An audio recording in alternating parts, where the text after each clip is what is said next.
Hi everyone, this is Heba from My Little Journal, and today I'm going to be working in my traveler's notebook. I'm going to be documenting two 4x8 photos of my daughter on her 16th birthday.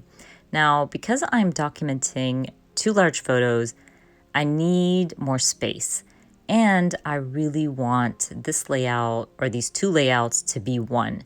So what I decided to do was to use these labels to create my little interactive element and make this layout or these two layouts one. What I'm going to do is trim off the side of the labels. Then I'm going to trim in between each label so it's going to look like some type of interactive element. Of course, I can't really get into the nooks and crannies of these labels, so I'm going to grab my craft knife and just trim off tiny boxes in between. And it's gonna make a huge difference because I'm gonna be able to see both photos while like flipping through my traveler's notebook.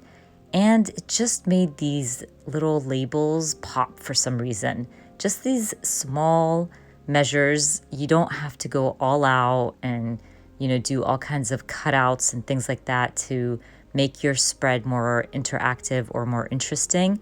Just something like this, cutting out around your labels, makes a huge difference. Anyways, right now I'm just going to go ahead and stick down my photos, and I want to start stamping. So what I thought I would do is with the grid side of my page, I'm going to use it to add a title. So I'm going to grab some large alpha stamps. I end up using a Studio Calico one. It's a really beautiful one and it's kind of sketchy. So I'm going to use that to add my title. And I'm going to end up stamping banana. Like my daughter's friend came dressed up as a banana because my daughter's nickname is Banana. So I thought it would be cute to just go with that title. And I'm happy I did because while I was stamping this out, I remembered that I have a banana stamp set. So I'm gonna go fetching for it and grabbing that banana stamp set. I can't believe I have a banana stamp set, but it's an old Callie Perky stamp set, I think designed by Tina from Life Love Paper. So I'm gonna use that stamp set to stamp out a few bananas and use them as embellishments for my spread.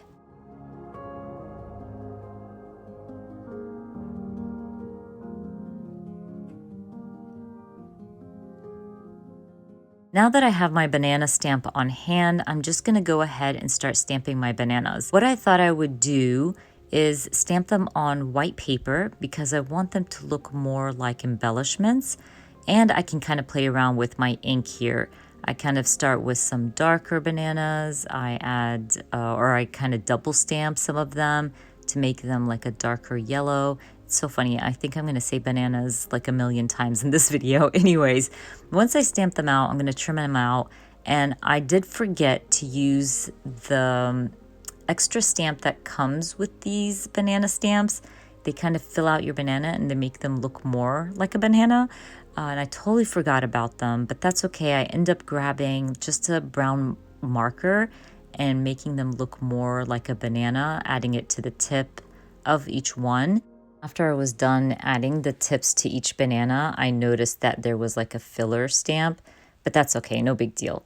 Anyways, I'm gonna try them out first. I didn't like how they were sitting like horizontally on my spread, so I flipped them over and now they're vertically, and I like them more that way. So I'm gonna go for it. Oh, this is where I grab my brown marker and fill them out, and they look so cute. So once I fill out all these little bananas, I'm gonna stick them down and kind of play around with it a little bit, because when I stuck them down, I felt like they were just floating. It looked really weird, I don't know. So what I decided to do was grab some gray ink and add some type of shadow to my bananas. And it made a huge difference. I say this all the time. It's the little things, you guys. Just adding something like this, adding a shadow to your, I don't know, your banana or your icons or whatever, your flowers, it makes a big difference. And I love how it turned out. I even grab my little pen and add some marks here and there. Again, just to add a little fun element to my embellishments here.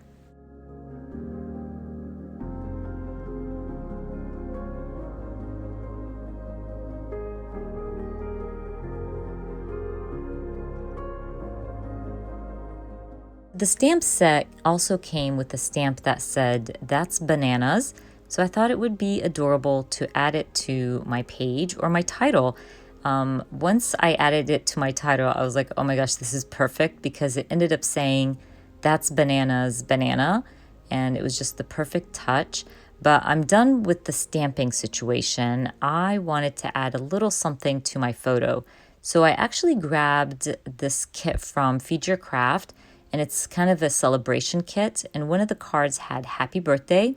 I decided, you know what, I'm going to trim it off. I have the digitals for these cards, and it saves me time to stamp out "Happy Birthday" or whatever the case is. And it brought in some white to that side of my spread. So I went with it, I trimmed it down, and just added it to my photo. Let's move on to the opposite side of my spread. I decided that I'm going to use that same stamp set from Feed Your Craft to stamp "Happy Birthday," "Cheers," whatever worked for this occasion. I also grabbed an Everyday Explorer number stamp to stamp 16. I wanted to stamp Sweet 16, but I decided just to go through my stamp sets and see if I can find the word "sweet" and not have to spell it out, one by one or one letter at a time. And I found the stamp set from Feed Your Craft that said "Sweet and Salty." I only want sweet, so I added some washi tape, and I'm going to stamp it out and then remove the washi tape, and that way I just have the word "sweet." And it worked out perfectly. I always recommend this. Go through your stamps, find the right words. I'm sure you can find it somewhere, and I found it in a food stamp, so it worked out perfectly. Anyways, I'm going through all my stamps, whatever works, gives me prompts like for my journaling. I stamped it. I also wanted to keep like space for my journaling. So that's why I didn't fill out every single label with stamping. I'm going to grab some puffy stickers. I do want to bring in some more color and break down all those labels. So I end up using some heart puffy stickers here and there, different colors that kind of match my labels, and just add them randomly to my spread.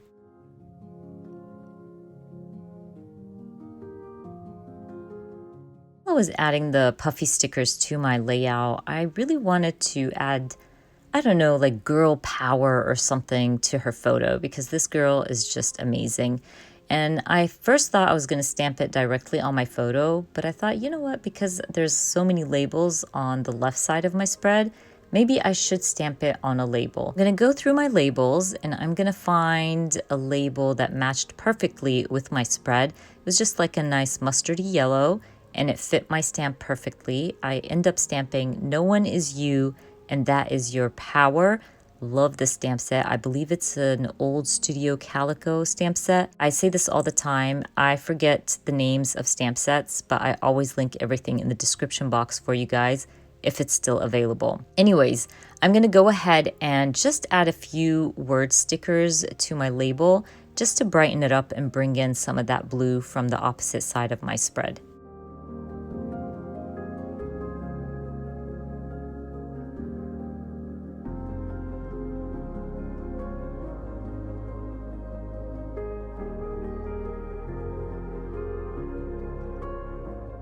I'm going to finish up the side of my spread by adding a little puffy sticker, and then I'm going to go back to my title page.